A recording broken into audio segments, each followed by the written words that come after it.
Hey guys, so I want to talk about Executive Order 14321, ending crime and disorder on American streets.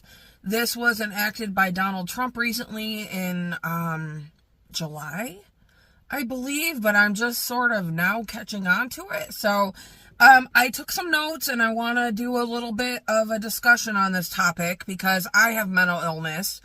And I definitely feel that even though I'm in a different place than the unhoused community, I still have the disorder and the mental illness in common with a lot of people. So it kind of, it sort of speaks to me in a way. So what it's doing is shifting homeless individuals into long-term institutional settings for humane treatment through the appropriate use of civil commitment and will restore public order. Now, what is civil commitment, you ask? Well, it is when a court orders an individual to receive psychiatric treatment or to be placed in a facility against their will. This is when a person, it's said to be when a person is unable to meet their basic needs or is in danger to themselves or others. So you have to be tried in court for this civil commitment, and the crime here is homelessness and mental illness. Okay, so federal agencies will work with the states to overturn judicial precedents that limit involuntary civil commitment. So it used to be like under state control to involuntarily commit people, but now the federal government has taken it over and they can override state rulings. So, okay, let's talk a little bit about federal funding. It prioritizes federal grants to restrict public drug and homeless encampments while cutting funding for housing first programs, which don't always, okay, so the housing first programs, from my understanding, you don't always have to be clean and sober. Sometimes they'll just give you a home. And they just got rid of a whole bunch of them, like here in Michigan where I live, and they're donating them to somewhere, I can't remember. So I think from my understanding, I'm kind of wondering if like some of the funding for that's been cut. It sounds like it through this because now they're federalizing everything. But it allows housing and healthcare programs to share health data with law enforcement. So I'm mentally ill. I have bipolar 1 with reoccurring psychosis that happens every 6 to 8 months. Okay, I'm certified crazy, guys. I have a mental health record with the state. I don't personally believe. Okay, so the state has my misdiagnosis. The state has information about my mental health. But if, like, say, I don't know, does this include private sector, like, insurance? Like, I don't know, guys. Like, what do you think of that? I don't believe that the government should be sharing my mental health history with law enforcement. Not that I have anything against law enforcement.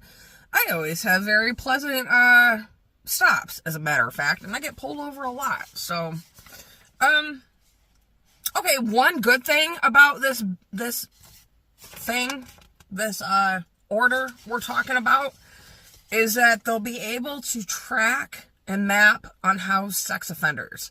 Okay, why are they grouping all this together? Why can't they just do that already with cops? I don't know.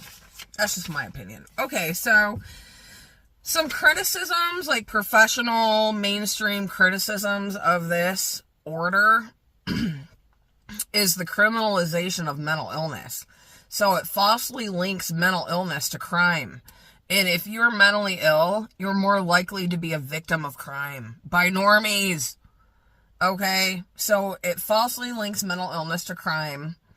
It uses involuntary institutionalization as a correctional measure as opposed to a therapeutic one. And dare I say, dialectical behavioral therapy is a corrective measure disguised as a therapeutic space, but it's not. Okay, that's why I'm kind of like, okay, and like at the very end of my notes I say it neglects to okay, Okay, so it pushes for long-term institutionalized settings as opposed to community-based programs. Like SAM, for example. I have some criticisms of a program I did called Substance Abuse Management Module, because I was looking through my notes. I like started doing a video on it, and then I got really triggered. It uses a lot of DBT, and but like SAM, for example, Substance Abuse Management Module, I was able to live at home, work a job, and show up to the program 3 times a week. And that would be an example of community-based programs. Okay, they're kind of taking that away, which I have opinions on, like considering the psychiatric trauma I have from community-based programs. Like, I don't know how much I can defend it, you guys, but forcefully institutionalizing people isn't a very good outcome either, because when you're in the mental hospital, which is somewhere I go a lot, you're locked down like you're in a jail. You lose your autonomy to a certain extent. Your ability to self-govern becomes non-existent because the frickin' psychiatrist that you see for 5 minutes or less a day dictates everything you do in the mental hospital. But, so, like, a common criticism here is that it neglects to treat the cause, such as poverty or lack of access to care.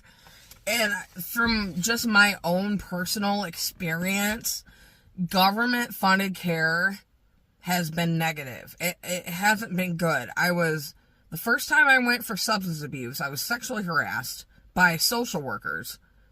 And then the second time I went, I was misdiagnosed, and I was put in a program that was really triggering to what was really going on with me, which was bipolar 1 with psychotic features. So I'm kind of like, I feel really bad. I even saw it in my town. Like, we had some homeless people in my little town of 3,000 or less people, and I saw the cops, like, frisking them and going through their stuff, and I feel bad. I even thought maybe a homeless person was living behind my barn, and I got a lot of shit for it. People saying, why didn't I offer them food and shelter? Well, come on, guys.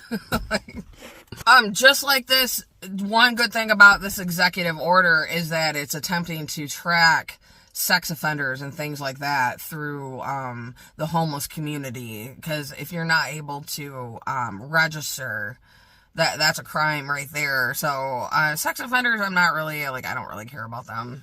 Fuck them. Fuck them all! Okay, alright guys, well, with that, I will see you next time, and leave me some comments, especially on TikTok, because that's where I get ideas to do more videos. I freaking love it when people leave me comments, even when I disagree with them. Okay, alright, I'll talk to you later. Bye!